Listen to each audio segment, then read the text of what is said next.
Hello beautiful people, so in today's video I'll be showing you what to do right after drafting your bustier pattern. This will help you look out for any error and make your necessary adjustments. So let's get right into it.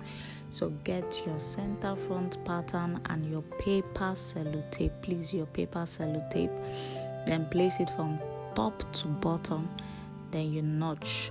Why you're notching is because of the other side pattern. You know it's curvy, so if you don't notch, there's no how the curvy part can fit in and align itself to the other part. So you really need to notch that place properly, then lay it inwardly. Make sure all the lines are properly aligning from your bust point line to your chest point line to your under bust line to your waist line.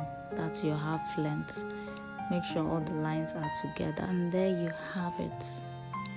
You can start making the necessary adjustment. You can see how this one sits properly. It's very okay. Then you see your overbust contouring. If it's not flat on the table, then there's something wrong with your draft. Not to worry if you feel you didn't contour it properly enough. You can actually open up the pattern, take out some inches and sellotape it back and check the feet.